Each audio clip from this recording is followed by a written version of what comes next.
আল্লাহ বাংলাদেশের প্রতি রহম করো। আল্লাহ আল্লাহ বাংলাদেশে রক্তের বন্যা বইছে। আল্লাহ আল্লাহ তুমি রহম করো। আল্লাহ আসুন না প্রিয় ভাইরা, আমরা কাঁধে কাঁধ মিলিয়ে দেশ রক্ষার কাজে আমরা নিয়োজিত হই। যে কোনোভাবে হোক, যে কোনো ত্যাগের বিনিময় হোক, বাংলাদেশকে গড়তে হবে। বাংলাদেশের অনেক ক্ষয়ক্ষতি হয়ে গেছে। আসসালামু আলাইকুম ওয়া রাহমাতুল্লাহি ওয়া বারাকাতুহু। ইন্নাল হামদুলিল্লাহ ওয়া সলাতু ওয়া সালামু আলা রাসূলিল্লাহ ওয়া আলা আলিহি ওয়া আসহাবিহি ওয়া বারিক ওয়া সাল্লাম। রাসূলুল্লাহ সাল্লাল্লাহু আলাইহি ওয়াসাল্লাম যখন মক্কা বিজয় করেছিলেন, রাসূলুল্লাহ সাল্লাল্লাহু আলাইহি ওয়াসাল্লাম যদি চাইতেন তাহলে রক্তের বন্যা বইয়ে দিতে পারতেন।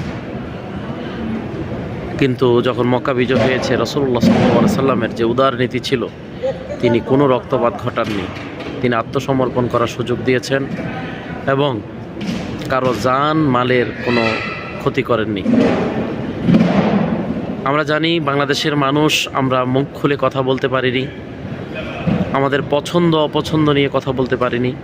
কেউ রাজনীতি করেছে, কেউ রাজনীতি করেনি, কেউ রাজনীতির আওয়ামী লীগ করেছে, কেউ বিএনপি করেছে, কেউ জামাত করেছে, কিন্তু একমাত্র আওয়ামী লীগ ছাড়া আর কেউই কোনো কথা বলতে পারেনি, আমরা দেখেছি।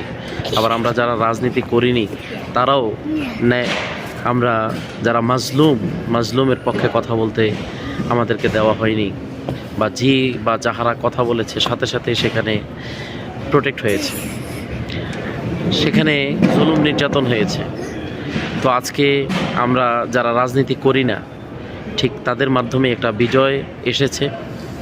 কোটা আন্দোলনের শুরু থেকেই কোটা আন্দোলনের সাথে ছিলাম, আলহামদুলিল্লাহ অর্থনৈতিকভাবে সমর্থন জুগিয়ে, এবং আলহামদুলিল্লাহ বহু অরাজনৈতিক ভাইদের সাথে সলা পরামর্শ করেছি।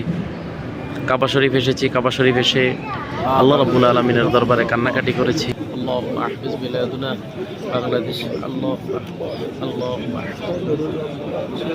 আল্লাহ বাংলাদেশের প্রতি রহম করো। আল্লাহ আল্লাহ বাংলাদেশে রক্তের বন্যা বইছে। আল্লাহ আল্লাহ তুমি রহম করো। আল্লাহ বহু মানুষ কাবা শরীফে বাংলাদেশের জন্য কাঁদতে দেখেছি। তো সব মিলিয়ে কথা হচ্ছে, আমরা সংঘাত চাই না, আমরা রক্তপাত চাই না, আমরা জুলুম নির্যাতন চাই না। যে জুলুমের শিকার আমরা হয়েছি, নতুন করে কোনো সংঘাত করে আমরা সেই জুলুমের আর জন্ম দিতে চাই না।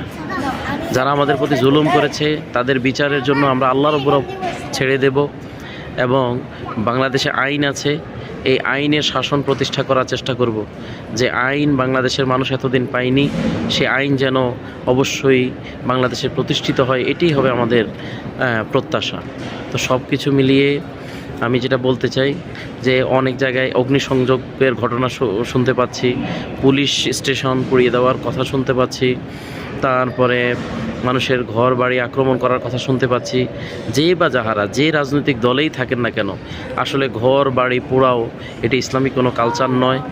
আপনি জুলুমের শিকার হয়েছেন, আপনি মাজলুম, আপনার পক্ষে আল্লাহ রাব্বুল আলামিন ছিল বিধায় আজকের এই বিজয় আল্লাহ রাব্বুল আলামিন দিয়েছেন। কিন্তু আপনি যদি আবার জুলুম করেন, আপনি জালিম হয়ে যাবেন। আপনার পরিণতি কিন্তু ঠিক এমনই হবে। যারা যুগে যুগে জুলুম করেছে, ফেরাউন নমরুদ থেকে শুরু করে সবার শিক্ষা আল্লাহ রাব্বুল আলামিন দিয়েছেন। ঠিক বাংলাদেশের বুকেও এমন একটি ঘটনা আমরা দেখেছি, জুলুমের অবসান হয়েছে। তো আমরা নতুন করে কোনো জুলুম করব না, এটাই আমাদের প্রতিজ্ঞা, এটাই আমাদের প্রত্যাশা। আমরা জুলুম করব না। আসুন না প্রিয় ভাইরা, আমরা কাঁধে কাঁধ মিলিয়ে দেশ রক্ষার কাজে আমরা নিয়োজিত হই।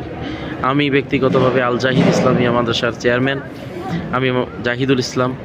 আমি আমার পক্ষ থেকে জানাচ্ছি যে কোনোভাবে হোক, যে কোনো ত্যাগের বিনিময় হোক, বাংলাদেশকে গড়তে হবে। বাংলাদেশের অনেক ক্ষয়ক্ষতি হয়ে গেছে। প্রিয় ভাইয়েরা আমার, কেউ জ্বালাও পোড়াও করবেন না, কেউ লুণ্ঠন করবেন না। গণভবনে যেই লুটতরাজের বিষয়টি দেখেছি, সেটি এটিই প্রমাণ করেছে যে আমরা সুযোগ পেলে সবাই আমরা লুটেরা হয়ে যাব। কিন্তু লুটের বিরুদ্ধে আন্দোলন করে আমরা নতুন করে আবার সেই লুটতরাজ দেখতে পেয়ে মনটা অনেকটাই ভেঙে গেছে। তারপরেও হয়তো প্রথম দিন হিসাবে অনেক ভুল ত্রুটি হয়েছে। আমি পরামর্শ দেব যে যারা গণভবনে এই কাজ করেছেন, বিভিন্ন জায়গায় লুট করেছেন, বিভিন্ন দোকানে চুরির ঘটনা ঘটেছে, সব কিছু মিলিয়ে যে যার সম্পদ নষ্ট করেছেন সব কিছুই ফিরিয়ে দেন।